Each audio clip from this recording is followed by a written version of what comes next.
Let me make you understand why this is such a severe thing. Let me try and make you realize where this road leads to. If you carry on sleeping around with girls, if you carry on watching pornography, if you carry on smoking cigarettes, drugs, drinking alcohol, listening to music, disobeying your parents, missing prayers, doing all sorts of madness, whatever the madness it is that you do, lying, stealing, cheating, fighting, where does this lead, my brothers? Where does this lead? I'm not even trying to chat to you about hellfire. You know that. Where does it lead on this life? Where does it lead in terms of your heart and your relationship with Allah subhanahu wa ta'ala? That's what I'm going to try and reason with you guys today. I want to start off by telling you all a story. That illustrates what happens with sins. But before I tell you the story, I want to mention to you an ayah where Allah subhanahu wa ta'ala talks about a particular sin. Allah talks about zina. Zina is what? When a man and a woman who are not married, they sleep with each other. When a man and a woman, they're not married, and they sleep with each other, they engage in sexual intercourse in a way that is a criminal activity as far as Allah subhanahu wa ta'ala is concerned. Allah says, وَلَا تَقْرَبُوا الزِّنَا. Allah said, don't go near to the zina. Don't go near to this act. Allah didn't say don't do it. Allah didn't say don't do it, because Allah knows that you don't just one day look at a girl and start sleeping with her. There's a process. First you look at her, you speak to her, take her out, spend some private time with her, chat to her, touch her, and the next thing you know, you're in bed with her. So Allah didn't say don't do zina, Allah said don't go near to it. Zina, it has a road. Don't even go anywhere near that road. Don't look at women. Why are you looking at women for? Don't speak to women. Why are you hugging women for? Don't go near to it. Why? إِنَّهُ كَانَ فَاحِشًا. Allah said, verily it is a filthy, evil, disgusting act. وَسَاءَ سَبِيلًا. And it leads to what? An evil path. So the act itself is filthy. The act itself is disgusting. The act itself is treacherous. The act itself is criminal. But forget that. If it was bad enough to do that, a crime that's so evil, brothers, Allah said, lash this person 100 times. If you're not married, lash this person. And in the ayah, Allah said, don't have no mercy for this person. Because you're lashing a person, you might think, oh, miskin guy is crying. He's thinking, I repent. Allah, sorry, it was an accident. Allah saying, don't have no mercy. Lash him 100 times. And not only that, make sure people see it. Let it be witnessed. Let it be witnessed by the people with this man being lashed. So people know this was going to happen to you next time you go out there and do this sin. Not just that, then Allah said, send him away for a year in exile. Him and her. They have to be exiled now. He has to be exiled. Live in some different land out far. Then after a year you can come back. So what? There's the psychological punishment. What? Of being abandoned alone. The physical punishment of being what? Beaten. Lashed 100 times. And the sociological, societal punishment of having people witness you. People in the town know you done this act and you got beaten and lashed. Brothers, this is how bad it is. And if you're married and you do it, then you get stoned to death. Stoned to death. And of course it happens in a Muslim country. I'm not telling anyone to go find a guy who's a fornicator and start lashing him and stoning him. That's obviously not the intent of what I'm trying to say. But this is the punishment Allah decreed, so that the sin can be wiped away. So this is bad. In the grave, the Prophet ﷺ told us he saw people that were naked being burnt alive. The Prophet saw people in the grave naked being burnt alive in an oven. Imagine placed in a big massive oven and there's a bunch of naked people grouped together, stripped naked, and the fire starts to rise from above your feet and burn you, bro. That's what it's like in the grave. What about Day of Judgment? What about in the hellfire? That's something else. So I'm saying this act is that bad. But if it wasn't bad enough, Allah said, وَسَاءَ سَبِيلًا. It's going to take you down an evil path. What? Worse than this? Worse? So once it's not going to stay there. Allah's trying to tell you, you're going to do more, and you're going to do more, and you're going to do more. Until what? Brother, you're drowning in sins. You're drenched in sins. You won't be able to rise above it. You won't be able to get out of it. And you'll destroy yourself in that. And that's when the angel of death will come to you in that state. As the Salaf would say, the people are drunk. They will not wake up until the angel of death comes and grabs their soul. Brothers, they're drunk. Sisters, they're drunk in their sins. Drunk. So this is, some of the Salaf, they said, if it was enough of a punishment, if this was the only punishment for sins, it would be enough. that one sin will lead to another sin. One sin inherits another sin. You do one, then it will bring another, and it will bring another. So I want to tell you a story that illustrates this. There was a man at the time of Banu Israel called Barsisa. Barsisa was a righteous man. You know how you come to the masjid and you always see that one guy's in the masjid, Fajr, Dhuhr, Asr, Maghrib, Isha. He's always the first one in, last one out. Worshipper. And at home he's praying the night prayer, just going in, crying, reading the Quran, doing dhikr, giving charity wherever he can give charity, helping, always. You know that trustworthy guy? We all know someone like that, right? In the communities, right? That was Barsisa. He was an abid. He was a worshipper. He used to worship Allah subhanahu wa ta'ala day in, day out, night, day. He was a man that everyone looked at him and he said, this man is righteous. So he was from the children of Israel. At his time, there were 3 brothers who had one sister. These 3 brothers wanted to do jihad fi sabilillah. They wanted to go and fight in the path of Allah subhanahu wa ta'ala. They wanted to do that. So when they wanted to do that, they said, but we can't go, because if we go, who's going to take care of our young sister? Who's going to take care of her? So they said, you know what? Let's go to Barsisa. Trustworthy, reliable, righteous man. We can trust him to take care of our sister. They said, yeah, that's a good idea. So now they went to Barsisa. Knock, knock, knock. Barsisa comes out. Barsisa, we're trying to go do jihad for the sake of Allah. Listen, we've got a sister, can you take care of her? What was his response? Some of us would be like, yeah, no problem, don't worry about it. He said, no. No. You crazy. She's a woman, I'm a man. You want me to take care of yours? A'udhu billahi min shaitan rajim. I've got nothing to do with this. Send them back. I can't do that. He understood that, you know what? One thing leads to another. Even though it wouldn't be haram. Would it be haram for him to take care of the sister? If he did it in an appropriate environment?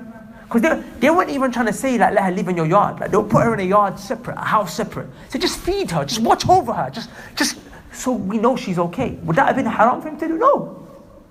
Because he's not going into contact with her, not speaking, nothing like that. But he understood. Allah said, وَلَا تَتَّبِعُوا خُطُوَاتِ الشَّيْطَانِ. Allah didn't say don't follow shaitan. Allah said don't follow his footsteps.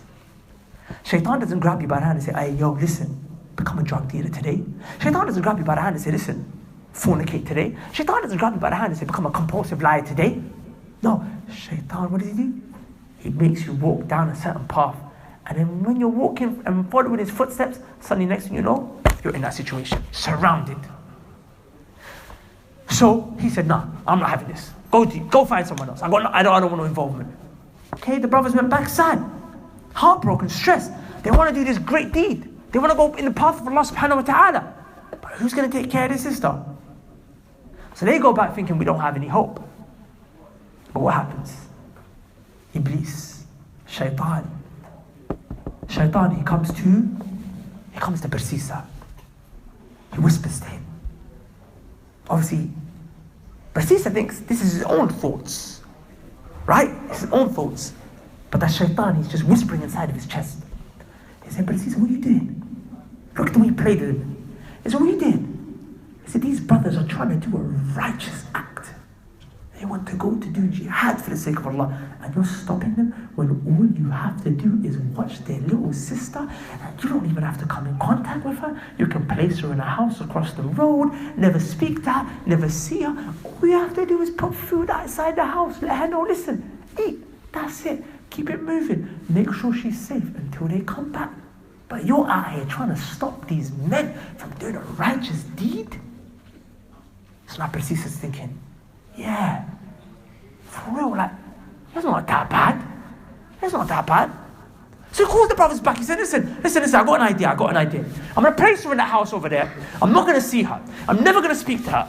What I'm going to do is every day, I'm going to go and just put food outside the door. Brothers, pay attention. Does this sound bad? He said, every day I'm just going to go put food outside the door. Knock on the door, so she knows I left the food out there. In fact, I don't even think he said knock on the door. He said, I'm just going to put food outside the door. Then I'm going to go. She's going to just what? When I'm not there, she's going to just see the food and she's just going to put it in. Brothers are like, yeah, that's perfect. That's all we want. We don't want to sit and like, have a conversation with our sister, astaghfirullah. No, of course not. We just want to make sure she's safe in good hands. We said, no problem. Leave her with me. So then they went. And a long time passed, and Barsis is doing what? He just feeding this sister of theirs. Just go in there every day, take some food, leaves it there, goes back. Leaves some food, goes back. Leaves some food, goes back. And this goes on for a long time. Long time. Long time. But one day Shaitan comes back. Because remember, like I said, it doesn't stop there. It doesn't stop there, brothers. Shaitan, he comes back now. And he says, listen. He said, this girl, man, she, you're putting her at risk. Every day, you leave the food outside the house, she has to come outside, pick up the food.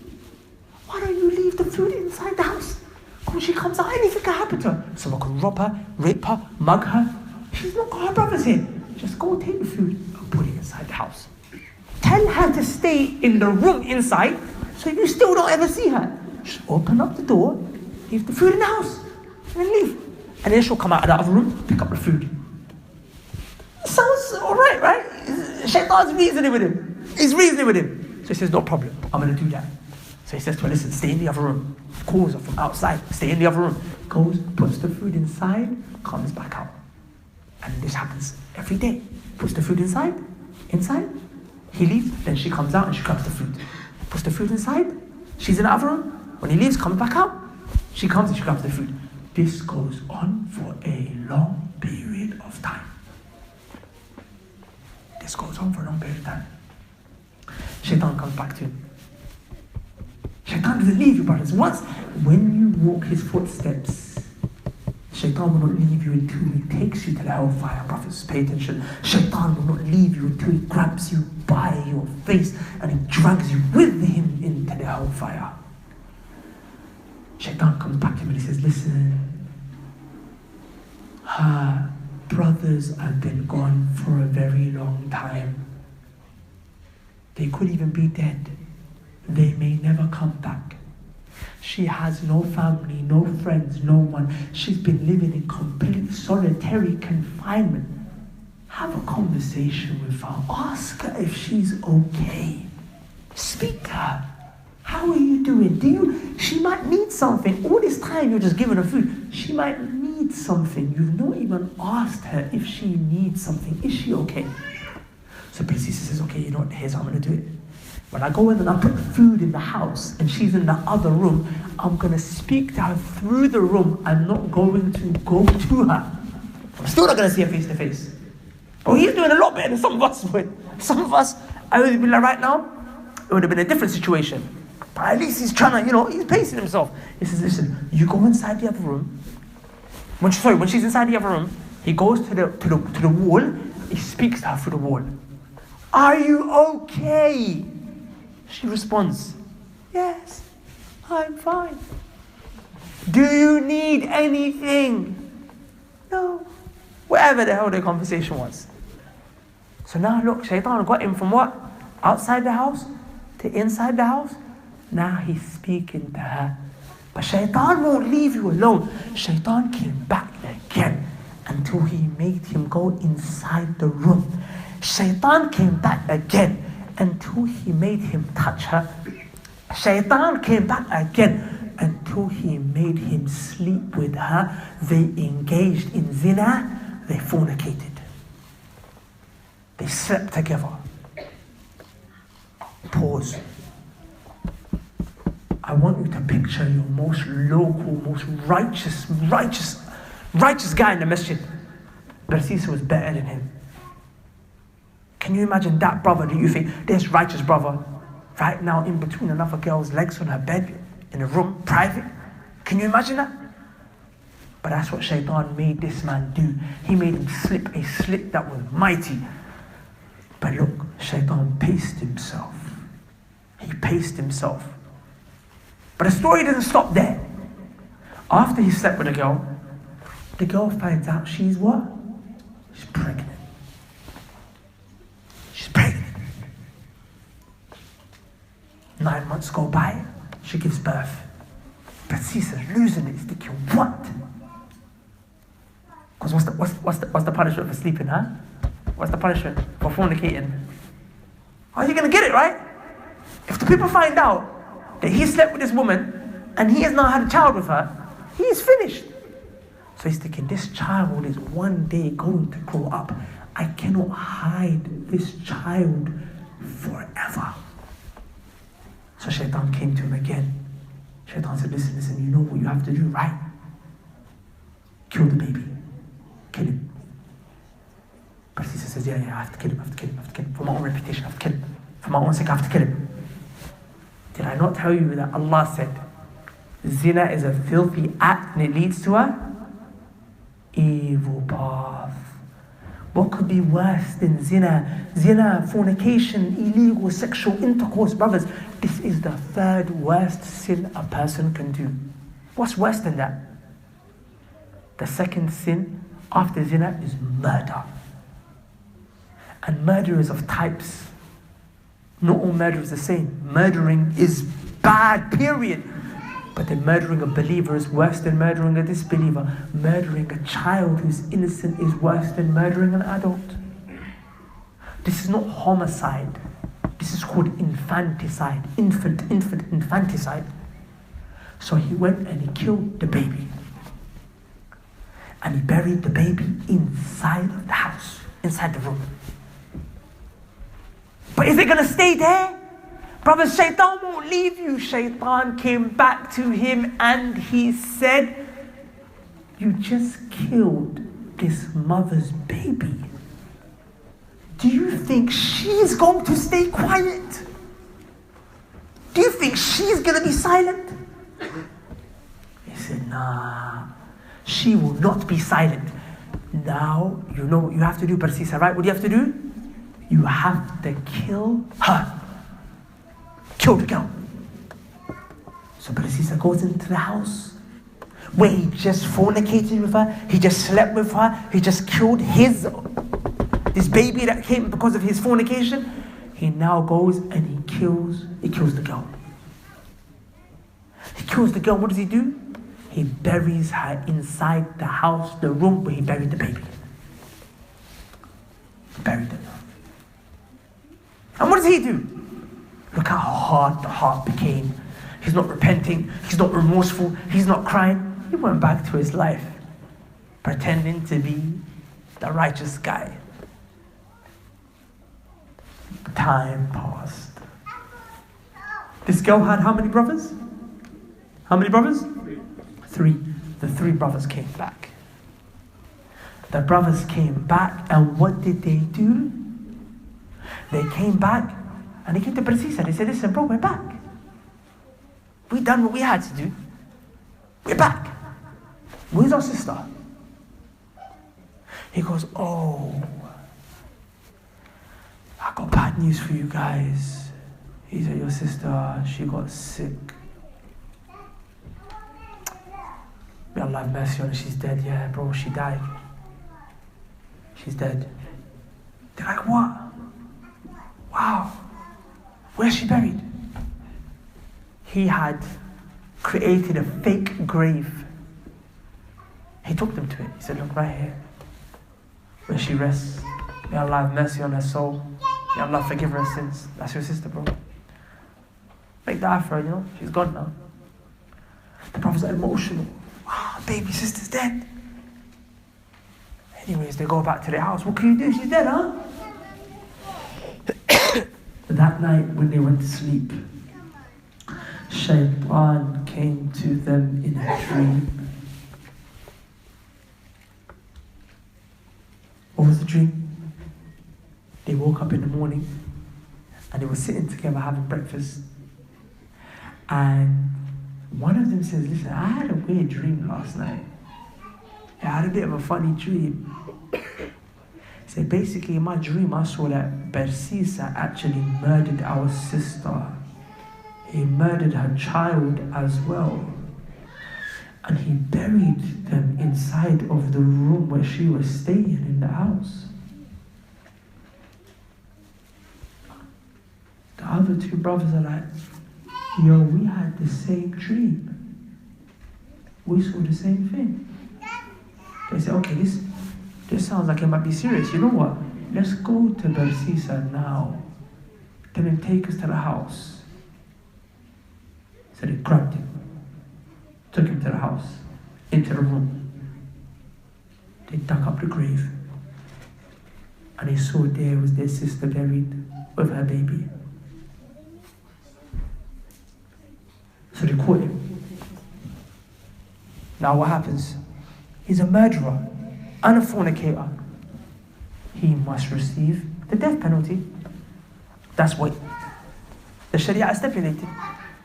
So they grabbed him and they took him to the judge. Because it's not for you and me or anyone to impose the death penalty. They didn't kill him themselves. This is the law. So took him to the judge. The judge judged him and sentenced him to be killed. Now, this is the part of the story where I really want to focus. As they lay him down and they're about to execute him and cut his head off, Shaitan came back to him one last time. Shaitan came back to him one last time. I told you, one sin leads to another sin, brothers. What can be worse than murder? Shirk, kufr, disbelief in Allah, worshipping someone else besides Him. Imam Ahmad said, I don't know anything worse after zina than murder, and after murder, shirk and kufr. So these are the three top sins. So Shaitan came to him and he's about to be killed, he's about to be executed. And Iblis, may Allah's insistent and consistent curse be upon him, he says, Barsisa. He says, listen. He said, I was the one who got you inside of this mess. I got you into this mess. And the same way I got you in, I can get you out. Perseus is getting desperate. He's about to have his head chopped off. The executioner is there. He's sharpening his blade. His sword is sharpening it. Perseus is thinking, what? Help me, please. What? I'll do anything. Shaitan says, okay, I need you to do just one thing for me. When you do this one thing, he says, I'm going to get you out of this mess. Perseus is saying, what is it? He said, make sajda to me just one time. Take your head, place it on the ground in prostration to me, Barsisa, make sajda to me. The way you used to make sajda to Allah, Barsisa, make sajda to me. He got desperate. He believed Shaitan. So he took his head and he placed it on the ground and he made sajda. He made sajda to Iblis. Brothers, even Iblis is not as dumb as some humans. The moment he made sajda to Iblis, he said, Inni akhafu. He said, I am scared. Scared of what? Rabbul Alameen. I'm scared of Allah. Whoa, you actually listen to me? You joke, man. You're going to make sajda to me? Bro, Iblis ran away. Thinking, the ground might swallow me. I'm not God, I was just saying it to you, bro. But he did it. And he placed his head on the ground. And the moment he placed his head on the ground, he didn't even realize the executioner with his sword chopped off his head. He died with his sajda to Iblis. He died upon kufr and shirk. He started off a good guy. One sin, in fact, he didn't even start off with sins. He went close to the sin. Allah said, don't go close to it. Don't even, you don't just fall into it, bro. You go to it. You go near it. You hang around with those guys. You watch those movies. You follow them online. And then suddenly you slip. And when you slip into one, you don't slip into the biggest sin straight away. You start off small. And then you move your way up to cigarettes first. Then you smoke weed. And then you start taking crack. Then you start taking what? Meth. And next thing you know, bro, that's it, bro. You lost your life. First, it's what? I speak to a girl, hang around with a girl. It's one girlfriend, take her virginity. But I'm trying to marry her though. She's gonna be my wife. That's what it's gonna be. That's how you started off. Look at some of you. Where you are now. Ask yourself, how did you used to be? You were never a fornicating animal, sleeping with every girl that you can lay your eyes on. You were never a fiend, just smoking and bunning like crazy. You were not like this. Ask yourself, in the beginning when you started to sin, what were you like? You weren't like this, my brothers. But then one led to another, led to another, led to another. Brothers, some of us have already reached the had, the boundary, and passed it of kufr. For example, when you abandon the prayer, some of you stop praying, brothers. Leaving the prayer is kufr akbar. Leaving the prayer is major disbelief. I didn't say. This is from the Prophet sallallahu alaihi wasallam. You can't abandon your prayer. Brothers, come back to the prayer. Furthermore, the prayer, as Allah said, إِنَّ الصَّلَاةَ تَنْهَا عَنِ الْفَحْشَاءِ وَالْمُنْكَرِ. Verily, the prayer, it prohibits you. It prohibits you. Like imagine you're trying to grab something, I grab you. No.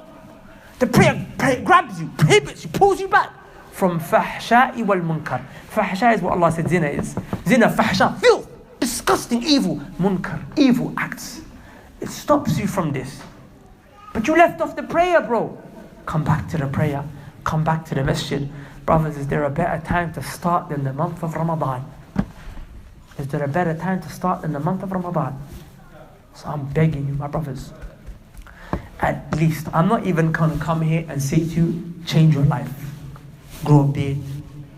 I'm not even going to say all of this to you. I'm not even going to tell you just fix up forever. I'd like you to. I mean, I am telling you, yeah, do it. But I'm not going to expect that from you. But I am going to expect one thing of you, my brothers. 30 days. Ramadan, I believe the first Taraweeh is going to be tomorrow night, inshallah. Brothers, the next 30 days, leave off all your sins. Just 30 days. After those 30 days, your iman will increase to a point where you will not even want to go back to it. But if you say to yourself, I'll go back to it, okay, let's see what happens. I'm saying just 30 days. Brothers, delete all those girls. Block their numbers. Girls, delete all those boys. Block them. Block those people from your Instagram, Snapchat. Furthermore, just delete those social media apps. Brothers, 30 days. Is it a lot? I mean, you're out here telling me, listen, I'm not addicted to weed. I can stop whenever I want. Okay, stop 30 days. You're out here telling me I'm a man, I can control myself. Okay, control yourself 30 days. Stop listening to music 30 days. Bro, you know what? Just stop hanging around with those people for 30 days. Come on, you're not gay. Are you gay? Are you gay? Do you need these men? Do you need to be holding? Is this your bum chum? Is this your bum chum? Is he taking you around the corner doing a little something to you? No, so to be a man, leave him for 30 days. I'm saying 30 days is not a long time. Or you die in love with my man? Are you that in love with my man that you can't even 30 days? 30 days, just come to the masjid. 30 days, brothers, I beg you, give me the mushaf. Someone give me the mushaf. Someone give me a mushaf. 30 days, brothers, I beg you, 30 days. Barakallahu feek, 30 days. Befriend this. Brothers, befriend this. Brothers, 30 days befriend this. Shall I tell you why? Because on the day of judgment, Allah said, Akhila, best friends are going to be enemies. But this book right here, it will come shafi'an li ashabi. It will come as an intercessor. It will come to save the day on the day of judgment for the one who used to read it, the one who made this their friend, the one who made this their companion. This will come on the day of judgment to save you. You will say, Allah, this person befriended me. But your boys you're rolling with, bro, they're not going to come and befriend. They're on the day of judgment, they're running away. They forget you, they're running away from their own mom. Their own mom is after them on that day. Their dads are after them. Because they made their moms cry. She shed tears of blood. She's saying, on this day, this is my son. I loved him. But on this day, Allah, I want revenge. My son hurt me, Ya Allah. Your own mom will be on your case. But this Quran will come for you, brothers. And the righteous people, the people of taqwa, the muttaqeen, they will be there. They will come to help you. They will come show you love. They will be there together on the day of judgment. But brothers, everything else will abandon you. So I'm begging you, if you're a man, if your sisters like, they want to be men nowadays, feminism, they say, don't call me woman, call me woe man. I'm woe man. Okay, man, listen, please, if you're a man, 30 days, leave off your sins. Sisters, 30 days, leave off the makeup. Is it that hard? You tell me, listen, I do this for myself. I don't do this for the men. What? Am I out here like that for the men? I do this for myself. Yeah, okay, you like to believe that. Okay, 30 days. Can you leave yourself for 30 days? Can you please put yourself second and put Allah first for 30 days? Is that hard? Right? You got a girlfriend, brother, leave her for 30 days. I'm saying just lock her off for 30 days. Vice versa. Girlfriends, boyfriends. 30 days, brothers, that's all. But I'm telling you, brothers, if you don't, I'm saying your heart is going to be sealed. Your heart is going to be locked and stamped. It's going to be shackled, closed, shut. It's going to be finished. And Allah mentioned, your heart will be placed in akinna, a place that's inaccessible. وَفِي آذَانِهِمْ وَقَرًا. And in their ears is going to be a blocking, such that Allah said, oh Muhammad, if you came and gave da'wah to them, Muhammad, if you came to them, Muhammad sallallahu alayhi wasallam, the one who he wouldn't even have to speak, people would see his face and become Muslim and leave kufr and shirk. They would turn on their families and leave them behind and run to Allah just by seeing the face of the Prophet, knowing this is not the face of a liar, let alone him having to speak. Imagine you saw the Prophet today. Would you not listen to him? Would you not? Some of you say, if I was at the time of the Prophet, I would not disobey him. I would not turn my back on him. Allah said, if they keep hearing these verses, Muhammad, and they keep disobeying and sinning and turning their back on us, we will put their heart and make it inaccessible. We'll trap their heart. Their ears, they will not be able to hear anything. To the point, Muhammad, if you came to them in the flesh, you spoke in front of him, and you said, please leave off these sins, they're not even going to listen to you, Muhammad. Imagine how bad you have to be that if the Prophet was in front of you, you wouldn't listen. Brothers, that happens when you keep sinning. You keep sinning. You don't stop. Just keep doing it. Keep doing it. And remember, every night the Prophet ﷺ said, Allah, He frees the neck of some of His slaves from the hellfire. Imagine that could have been your night. But you were outside, on the blocks on the estate, smoking, hanging out with your friends. And there were people in the masjid crying, returning back to Allah, saying, Allah, you know what? Forgive me. And Allah said, on this night, He told His angels, right, my slave is free from the hellfire. That could have been your night, brothers. You want to make sure you don't miss. Brothers, please put your hand up, telling me you're going to leave off sins 30 days. Is that a lot? I'm asking for a lot? Brothers, put your hands up high if you're going to do it. Put your hand up high. MashaAllah. That's all. MashaAllah, that's all of you. That's all of you. Brothers, I like that. That's lovely. Sisters, put your hands up amongst yourselves. You going to do it? Sisters, you going to do it? Yeah? MashaAllah. With that said, brothers, I have to love you and end now, because we've got to give away some Valentinos for you, man. You lot ready for the Valentinos? سبحانك اللهم وبحمدك أشهد أن لا إله إلا أنت أستغفرك وأتوب إليك. Assalamu alaikum, brothers and sisters. Sadly, we recently buried a brother who used to come to the masjid. A few months before, another brother got stabbed in the neck and he's dead and buried now. May Allah have mercy on them both. A week before the most recent one, another brother was killed and he was buried. There were those who have been attacked who are alive, alhamdulillah rabbil alameen, but they were harmed quite severely. I personally know that I can think from the top of my head right now, 3 brothers who have been stabbed, 2 of whom it happened very recently to. I've come into contact with brothers who have in the past stabbed people, brothers in the past who have shot at people, now who have changed and reformed their life. The reason why I'm telling you this is because we're working with kids who no one's been able to get through to them right now. Not the police, not their parents, not their teachers, but alhamdulillah rabbil alameen, they are actually listening to us, okay? These are people who are at risk of being killed or going out there and killing someone. And not just that, not just violence, but we're also dealing with drugs, we're also dealing with many other social ills, things for brothers and also for sisters. But we are in urgent need of real financial support for our projects to carry on. Brothers and sisters, to learn more about how you can support us in our fight against crime and our fight against knife crime and drugs and all of these other social and spiritual ills that we're combating on a day-to-day basis, please click on the link below, inshallah ta'ala, and hear about our campaign and donate whatever it is that you can. We give a lot of money to people around the world, but those people, when they die, alhamdulillah, at least they die Muslim. But our kids, when they die here, many of them don't even die Muslim. And if they did die Muslim, they were just barely hanging on, and they died with a lot of sins. having created a lot of corruption that they left behind. So please support our project as much as you can with Allah's permission. Go to the link below for more information. Assalamu alaikum.